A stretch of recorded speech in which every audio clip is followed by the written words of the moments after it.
ஒரு அழகான நீரோடையில கொக்கு ஒத்த காலில் நின்று மீனை பிடிச்சுது. பக்கத்துல ஒரு காக்காவும் மீனை பிடிக்க முயற்சி பண்ணிட்டு இருந்துச்சு. அட, இந்த மீனுங்க எவ்வளோ வேகமா போகுதுங்க, ஒன்று கூட மாட்ட மாட்டேங்குதே. அப்ப அந்த கொக்கு மீன் பிடிக்கிறத பார்த்துச்சு காக்கா. அடேங்க அப்பா, என்ன ஒரு வேகம்! சூப்பரா மீன் பிடிக்கிறாரே இந்த கொக்கு அண்ணே. நாம் இவரோட ஃப்ரெண்டு வச்சுக்கிட்டா நமக்கும் ஈஸியா மீன் கிடைக்குமே.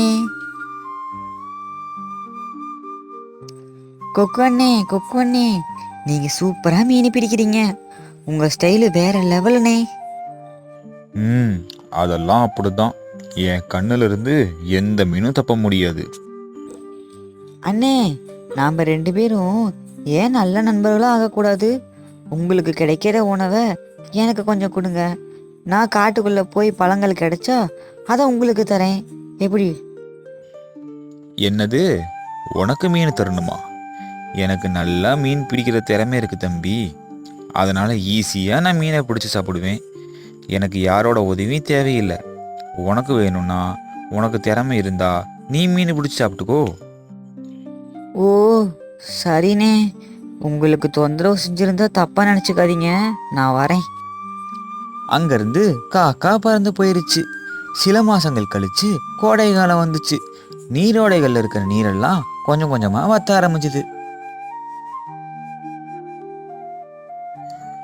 ஐயோ, வெயில் ரொம்ப அதிகமாக அடிக்குதே.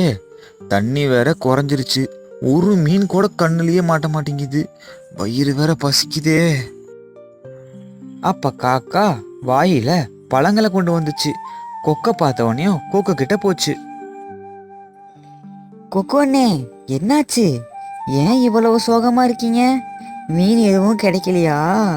இந்தாங்க, நான் மரத்துல இருந்து பழங்களை பொறிச்சிட்டு வந்திருக்கேன், இதை சாப்பிடுங்க. வேண்டாம் தம்பி, இந்த வெயில்ல நீயே கஷ்டப்பட்டு இந்த பழங்களை கொண்டு வந்திருக்க. இதை நான் சாப்பிட்டா அப்புறம் நீ என்ன பண்ணுவ? அட, அதனால என்னண்ணே, நான் மரத்துல ஈஸியா இன்னும் நிறைய பழங்களை பொறிச்சுக்குவேன். நீங்க ரொம்ப பசியில இருக்கீங்க, நீங்க சாப்பிடுங்க. ரொம்ப நன்றி தம்பி, என்னை மன்னிச்சுக்க. அன்னைக்கு நீ ஃப்ரெண்ட் ஆகலான்னு கேட்டதுக்கு என்னோட திறமையை வச்சு நான் உன்னைய ரொம்ப கேவலமா பேசிட்டேன். என்னை மன்னிச்சுக்க. இனிமே நானும் நீயும் ஃப்ரெண்ட்ஸ். எனக்கு கிடைக்கிற மீன்களை உனக்கும் கொஞ்சம் தரேன். ரொம்ப சந்தோஷண்ணே, நீங்க சாப்பிடுங்க. நான் போய் இன்னும் பழங்களை பொறிச்சிட்டு வரேன். காக்கா பழங்களை தேட போனப்ப புறாவை பார்த்துச்சு. ஏப்பா காக்கா, உனக்கு அறிவே இல்லையா? அந்த கொக்கு அன்னைக்கு நீ கேட்டதுக்கு உன்னை எவ்வளோ அவமானப்படுத்துச்சு. அதுக்கு போய் உன்னோட உணவை தரையே. அதுக்கு வேற இடம் இல்லையா? இங்க குளத்துல தண்ணி இல்லைன்னா வேற குளத்துக்கு போக வேண்டியதுதான்.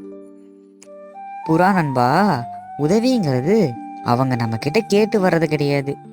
அவங்க கஷ்டத்துல இருக்கும் போது நம்மளாவே போய் உதவி செய்யணும், அதுதான் உதவி. ஆனா அது உனக்கு உணவே தரலையே, உனக்கு உதவியும் பண்ணல. அவங்க நமக்கு உதவி செய்யலைங்கிறதுக்காக நம்மளும் அவங்களுக்கு உதவி செய்யாம இருக்கக்கூடாது.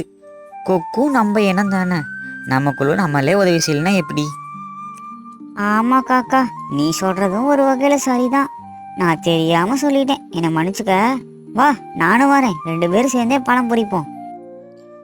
பாத்தீங்களா குட்டீஸ், நமக்கு யாரு உதவி செய்யலனாலும் பரவாயில்ல, ஒருத்தங்க கஷ்டத்துல இருக்கும்போது நம்ம தானா முன் வந்து அவங்களுக்கு உதவி செய்யணும்.